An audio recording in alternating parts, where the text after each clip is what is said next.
건물 신축하실 분들은 꼬마 빌딩 디자인 클래스 20강을 공부해 보시기 바라겠습니다. 여러분의 구독과 좋아요를 부탁드리겠습니다.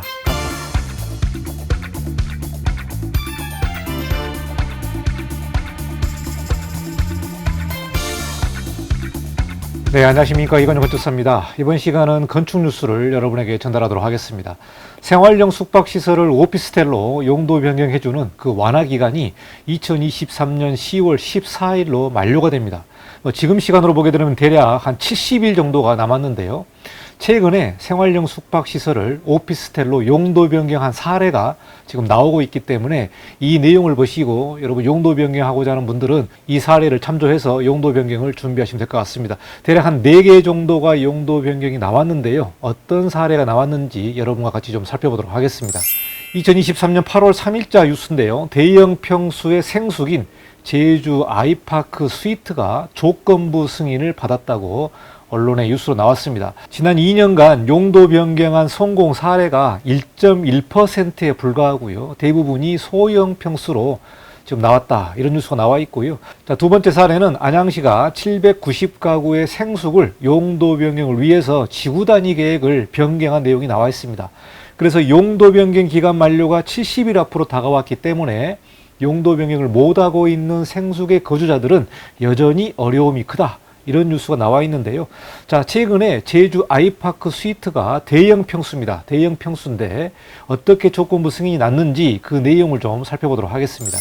자, 생활형 숙박시설을 오피스텔로 용도 변경한 사례가 지금 나오고 있는데요.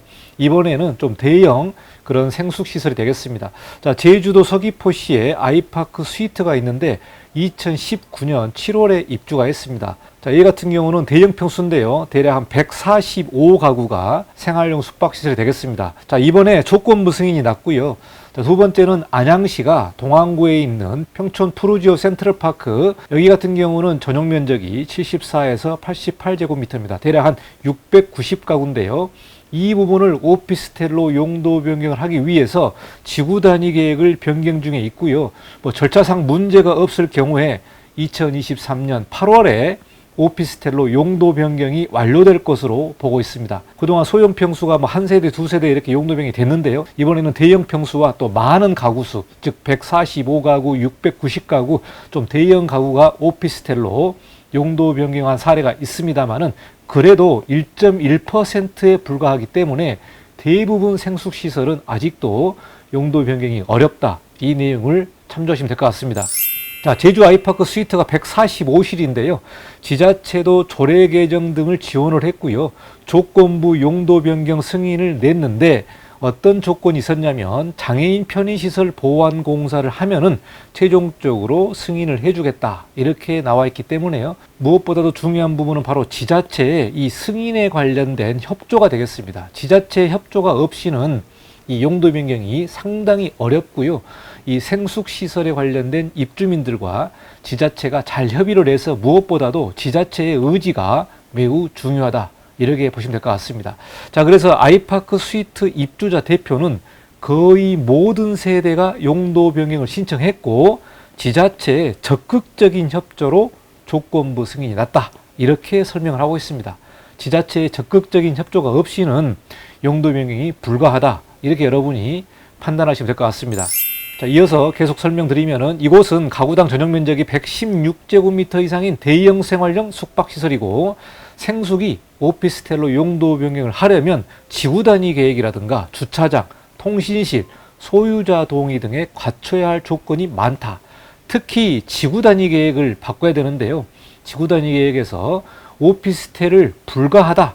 이런 지구 단위 계획이면 어렵지 않습니까? 그래서 지구 단위 계획을 생활형 숙박시설에서 오피스텔로 변경 가능하다. 이런 부분들을 변경을 해줘야 되기 때문에 상당히 좀 어려운 부분인 것 같습니다. 그리고 무엇보다도 주차장이죠. 주차장 조건을 만족을 해야 되기 때문에요. 이 주차장 조건이 만족이 안 된다면은 주차장 조례를 이렇게 바꿔야 됩니다. 그래서 제주 같은 경우는 주차장 조례를 바꾼 것으로 알고 있습니다. 자, 이어서 뉴스를 보시면요. 입주자들은 지자체의 적극 협조로 용도 변경에 필요한 조건을 맞출 수 있었다고 설명을 했고요. 주차장 확보는 제주도 조례 개정으로 해결을 했다. 이렇게 나와 있습니다. 그러니까 기존 조례를 유지를 하게 되면은 용도 변경이 불가한데 이 부분은 지자체별로 주차장 조례를 개정할 수 있습니다. 그래서 이 부분은 이제 투표를 해가지고 개정에 찬성이냐 반대냐 이렇게 하게 되어 있는데 제주도 같은 경우는 조례 개정을 해결을 했다. 자, 그리고 통신실 구축도 지자체와 협의해서 방제실을 집중 통신실로 변경을 했다. 이렇게 나와 있기 때문에요. 무엇보다도 지자체의 적극적인 협조와 또 조례 개정 같은 이런 법령 개정도 무엇보다 중요할 것으로 보고 있습니다. 자, 세 번째 사례인데요. 부산의 생숙 용도 변경 첫 사례가 나왔다. 이행강제금 폭탄을 피했다라는 뉴스가 나와 있습니다. 자, 2023년 7월 9일자 뉴스인데요.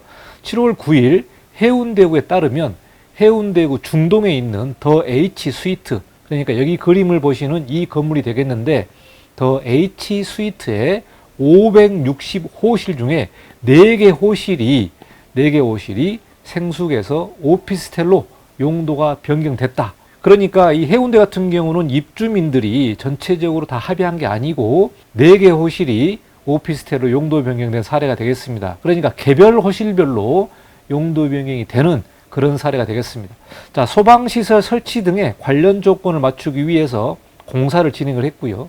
재신청 끝에 오피스텔로 용도 변경 승인을 받았다고 나와 있습니다. 그러니까 한 번 신청했는데 이렇게 반려가 됐고요. 여러 가지 보완 조건이 나왔는데 소방시설에 관련된 조건을 보완을 해서 다시 공사를 해가지고 재신청을 한 다음에 오피스텔로 용도 변경 승인을 받았다고 나와 있습니다. 자, 이 같은 경우는 560호실에서 4개 호실이 오피스텔로 용도 변경된 사례가 되겠습니다. 자, 네 번째 사례인데요. 여수 웅천 생숙 트리마제 한 세대가 용도 변경 승인을 받았다고 2023년 7월 26일 뉴스로 나와 있습니다. 자, 여기 그림을 보시면은 여수 웅천지구의 트리마제 생숙인데요. 한 세대가 용도 변경을 받았습니다. 한 세대. 자, 여기서 보시면은 특히 트리마제는 용도 변경의 가장 큰 쟁점이 되고 있는 여수시의 주차장 설치 기준을 이미 충족을 했기 때문에 한 세대가 용도 변경이 된 걸로 나와 있습니다. 자, 여수 같은 경우는 여수시 주차장 조례를 변경하려고 이렇게 시도를 했는데 반대가 많아서 부결된 것으로 알고 있습니다. 그래서 주차장 조례 개정이 안 됐기 때문에 주차장을 확보를 해야만 용도 변경이 되는 것으로 보고 있습니다. 자, 그런데 여기 같은 경우는 이미 주차장을 좀 넉넉하게 설치를 했기 때문에 여수시 주차장 설치 기준을 이미 충족한 것으로 확인됐기 때문에요. 용도 변경이 완료된 것으로 보고 있습니다. 자, 뉴스를 보시면은 여수 웅천 지역 일부 생활 숙박 시설의 첫 용도 변경 사례가 나왔다. 7월 26일 여수시에 따르면 지난 19일 웅천의 또 다른 생숙 시설인 트리마제 벨마르 한 세대 소유자가 용도 변경을 신청해서 승인했다고 말하고 있습니다. 자, 그래서 이번 승인을 시작으로 해당 시설 소유자들의 용도 변경 신청이 이어질 것으로 예상된다. 이렇게 나와 있고요. 2022년 11월에 준공한 트리마제는 지하 2층, 지상 10층 규모의 총 344실입니다. 344실이기 때문에 상당히 조금 큰 규모의 생활 숙박시설이 되겠습니다. 자, 여기서 마무리를 하게 되면요. 생숙 용도 변경 유예 기간이 만료가 다가오고 있습니다. 그래서 2023년 10월 14일에 만료가 되기 때문에 대략 한 70일 정도가 남았습니다. 자, 그래서 전국 생활형 숙박 시설의 소유자들은 정부의 조속한 해결을 촉구하고 있다. 10월 15일부터는 생활형 숙박 시설을 주거용으로 사용을 하게 되면은 공시가의 10%를 매년 이행강제금으로 내야 되기 때문에 상당히 많은 이행강제금을 낼 수밖에 없는 처지에 놓여 있다. 이렇게 나와 있습니다. 자, 건축법상의 생숙은 숙박업 시설로 주택용도의 사용이 불가능하기 때문에 지난 2년 동안 생활용 숙박시설을 오피스텔로 용도 변경하는 완화 기간을 두었기 때문에요. 10월 14일 날 만료가 됩니다. 그래서 10월 15일부터는 상당히 좀 혼란이 있을 것으로 예상이 됩니다. 자, 그런데요. 생활 숙박시설의 용도 변경 조건이 까다롭기 때문에 사실상 용도 변경 사례는 찾기 힘들고요. 지난해 전국 86,920실 가운데 2년간 약 1.1% 그러니까 1,033실만 용도 변경 승인을 받았다. 지난 2년 동안 1.1%만 용도 변경 승인을 받았기 때문에 거의 99%가 용도 변경을 못했다. 이렇게 보시면 될 것 같습니다. 자, 그래서 생숙 분양자들 모임인 전국 레지던스 연합 측은 이번 9월 달에 집회를 예고한 상태에 있습니다. 그런데 한편에서는 10월 14일에 용도 변경 완화 기간이 만료되기 때문에요. 그 이후에 상황을 한번 좀 지켜보고 대응을 하자, 이런 내용도 있습니다. 자, 생활용 숙박시설의 용도 변경 문제가 현실적으로 불가하기 때문에 이 부분을 더 완화해 줄지, 아니면은 정말 2년의 만료기간이 끝났기 때문에 본격적으로 단속이 들어갈지는 10월 15일부터 국토부의 대응이 어떻게 나오는지 자세히 좀 살펴봐야 될 것 같습니다. 그래서 지난 2년 동안 생활용 숙박시설의 용도 변경 문제가 상당히 현장에서 말도 많았고요. 이 부분은 지자체에서도 어렵다, 이런 내용도 있었고, 또 생활용 숙박시설의 분양자와 그 인근 주민들 간에, 민원인들 간에 이렇게 대립이 있었기 때문에 상당히 현장이 혼란스러운 것 같습니다. 자, 여기까지 생숙시설이 오피스텔로 용도 변경된 사례를 4개를 좀 소개를 했습니다. 그럼에도 불구하고 10월 14일에 만료되기 때문에 생숙 분양자분들은 이렇게 용도 변경된 사례에 관련된 내용을 자세히 살펴보시고, 그쪽에 연락해서 진행 사항이라든가 해당 행정청에 전화해서 자세한 내용을 좀 살펴보시고 용도 변경을 추진하시면 좋을 것 같습니다. 자, 여기까지 건축 뉴스를 마치고 다음에도 다른 뉴스로 여러분을 찾아뵙도록 하겠습니다. 감사합니다. 이건용 건축사였습니다.